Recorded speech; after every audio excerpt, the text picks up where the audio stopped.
obviously, I feel that I am the candidate that is most in a line and in agreement with my philosophy. So, I'm my favorite candidate of the group. But every single one of them is better than Marco Rubio. Like every single one of them wants to do more for the people of Florida and people across this country. In terms of why I chose this race, there's a couple of reasons. One of them is just a lack of satisfaction in what I've seen from the Democratic Party, knowing that our state Democratic Party was going to try to choose a big name moderate candidate because, they have this blueprint that they've been using for 20 plus years now that they are convinced will work one day, even though it's never worked before.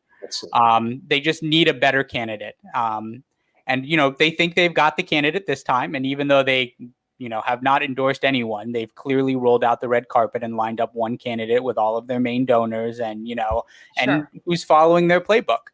And I don't think that works because that playbook takes you away from the people.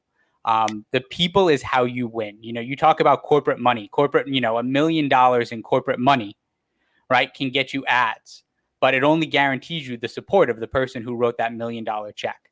$1 million and $5 donations from small donors all across the state comes with the support of 200,000 Floridians, right? And more than likely 200,000 votes, right? We need to be getting the support, focusing on addressing the needs and earning the trust of people across the state. And you can't do that by only visiting the 7 largest counties and locking yourself in a room to make calls to large corporate donors the rest of the time. We've seen it fail over and over again. And I didn't have faith that the Democratic Party would do anything different. They have proven me right. And I think that can be beaten. We saw it beaten in the 2018 gubernatorial primary. And last December, this was pre-Ossoff and Warnock victory in Georgia. This is pre-Miracle in Georgia, where we thought best case scenario, like if the skies part and we're given 2 Democrat victories in Georgia, we have a 50-50 split with the tiebreak from the vice president. And if you follow politics, you know that is great for the Republicans and does nothing for the Democrats. Because when your goal is obstruction and destruction, when your goal is to block progress and tear things apart, it's very easy to have unanimity in your party. And when you're trying to build complex systems that can actually help people, there's a lot of nuance and diversity of opinion, and you're never going to get everyone on the same page. No, we take our allies where we can find them and with whatever issue we can have them. And we get a lot of crap for that from different people because they see it as you're not being tribal enough. And which is one of the biggest problems I have with the Democratic Party. But I actually have an interesting question for you because it occurs to me, we're always looking at, like, we have a whole bunch of our local candidates down here that are now jumping in for Al C's seat. And 3 of them will be forfeiting their seats that are Democrat seats in order for them to climb the career ladder. And we always talk about this. And to me, I'm not a fan of it. It doesn't appeal to me. It says something to me that is not positive. But I actually have a question for you, which is, what are you going to do with your teaching job? Like, what happens to the kids? Like, what do you do coming out of that to do this? Well, so the good thing is that I don't have to give up a seat, right? I think this is one of the things that makes me, gives me a little bit of advantages is that there's no risk for me in this in terms of, I don't have to give up my congressional seat or anything else in order to make this jump.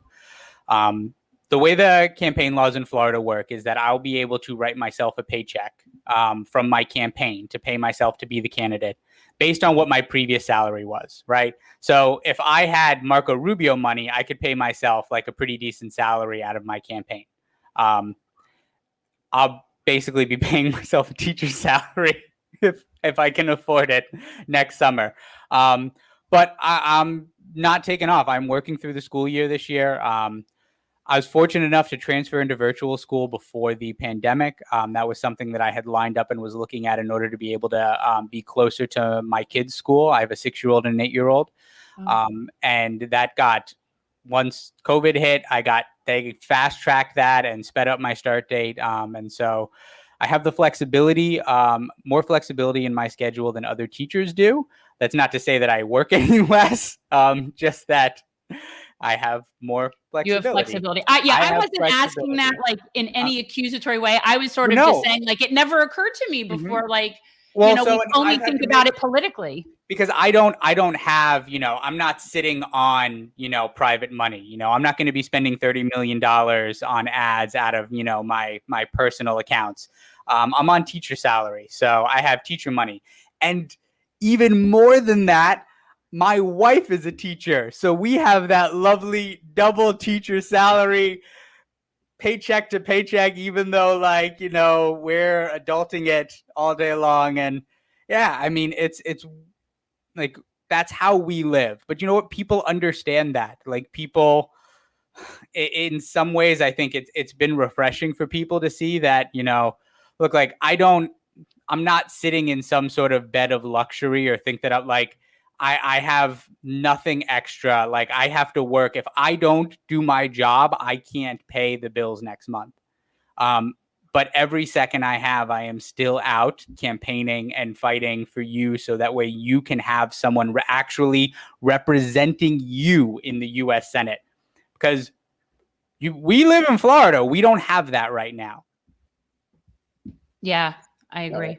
And I think the importance of, building the bench in the sense that, you need a lot more people involved at the local level, whether it's through, we emphasize the precinct committee captains, people running for city council, people even running for, state legislature.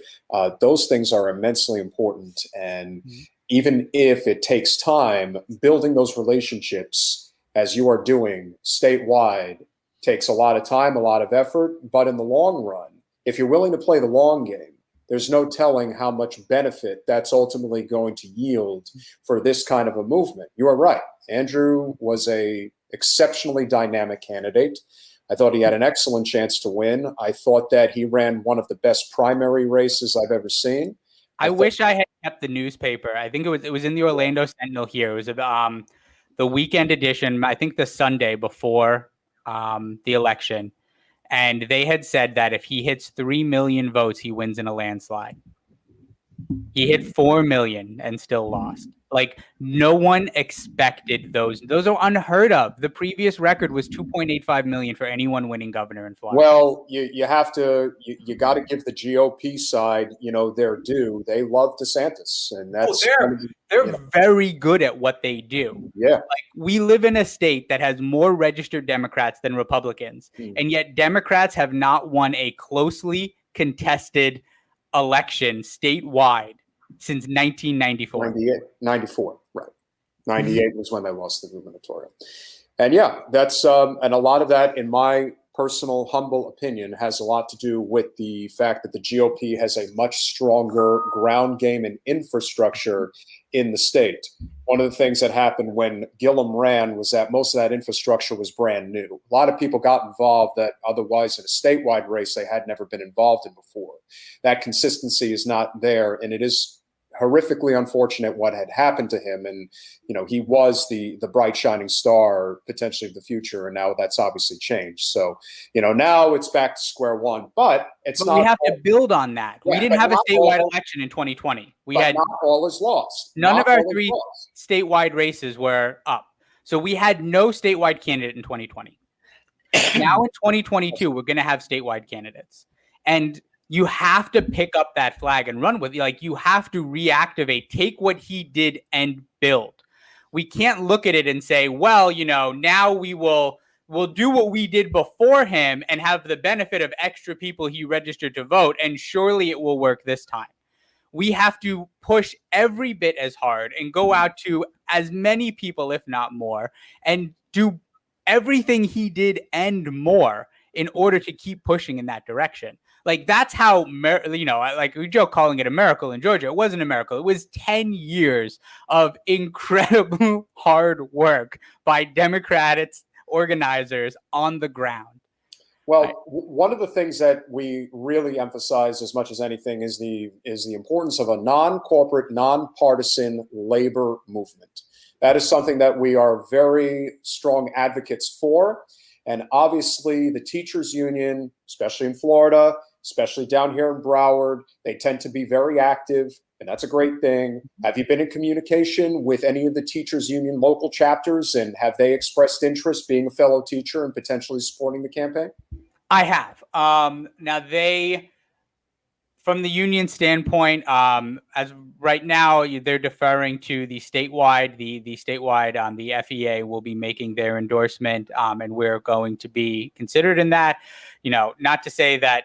I mean, there's no inside track, but I mean, I would like to think that they, would be excited to have a teacher running. Education is a huge part. Education is that one topic that, I tend to go long in my answers anyway. That's the one where I go super long. That's the one where like we could do this all day on education. And yeah, that's something we need. Like we need our teachers active and involved. I said that's where I saw it with Gillum. I saw teachers going out regularly.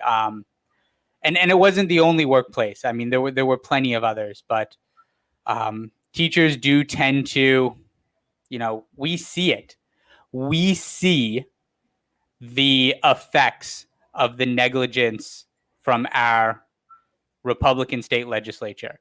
Like we see the impact that not taking care of people on the state level has on children from all backgrounds, right?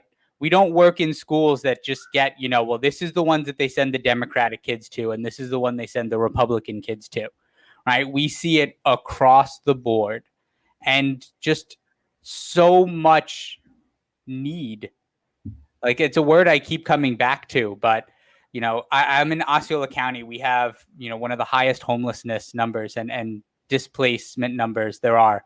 The school I worked at for the 2 years before switching to virtual, we would have kids coming in that, when they were being, it was a school for at-risk kids. And so, when they were being patted down and searched, they would ask to their hotel room keys to not have to take them out and show them because they didn't want the other kids to know they were living in a hotel. And this wasn't like one or two kids. This was like a solid 10 to 15% at least of our population. Like the number of kids that, are displaced in that community and without home. And, I've been to the BCC meetings and tried speaking, and there's no interest. They actually, before the pandemic, they just disbanded and stopped having meetings of their county committee to address homelessness. They just gave up on it. Well, the numbers kept going up. We can absolutely attest to that. We are in Broward County, and it is the bluest and most populated county in the state. And we haven't made quorum in 4 years. So this is not a mistake. This is how the leadership unfortunately operates. But we are doing what we can to change that. And by you taking the initiative to run a statewide race, that takes a lot of guts. It takes a lot of time, hours, sleepless nights, hard work. And we're extremely appreciative that you're willing to do it, Josh. We do have to wrap, but I want to give you an opportunity. It is joshwheel.org, guys. Please go check him out. Make sure that you like and subscribe anything that he's doing social media-wise. If you'd like to get involved, we certainly would encourage you to do so. And make your final pitch. Make your 30 elevator pitch as to why you are the candidate to take down Marco Rubio in next year's election. Absolutely. I mentioned before, progressive policies are popular in this state. And to me, being a progressive is about human rights. And what human rights means is that if something is a human right, if everyone is deserving of it, then it should be secured for and insured by the federal government, period. We cannot continue to let the Republicans make it a states' rights issue or say that the state has the right to then neglect or deprioritize people. And we need progressives who have that stance and are willing to fight to make sure that being an American means never being homeless, always having an opportunity to get a job, always having access to healthcare, always having access to education. We are the wealthiest country in the world. We spent $9.8 trillion last year. That's more than 3 times every other country in the world except one, and almost double that country. There is nothing we can't afford. We have every resource we need to solve every problem we have. Every resource except one. The only thing we don't have are 50 U.S. senators willing to vote yes. Well, we got to change that. Josh, Yes. we really appreciate you coming on Generational Change. We are going to do candidate forums as we go forward. So we definitely look forward to having you back again. And I have no doubt we will do a U.S. senatorial candidate forum for the state of Florida. And we hope to have you. Definitely. Look forward to it. Thank you for having me. Thanks for watching. If you want to support our mission to transform politics into service, please like this video, subscribe, follow us on social media, and consider joining our Patreon, where you'll get early access to our interviews as well as other exclusive content. Links are in the description. Peace out.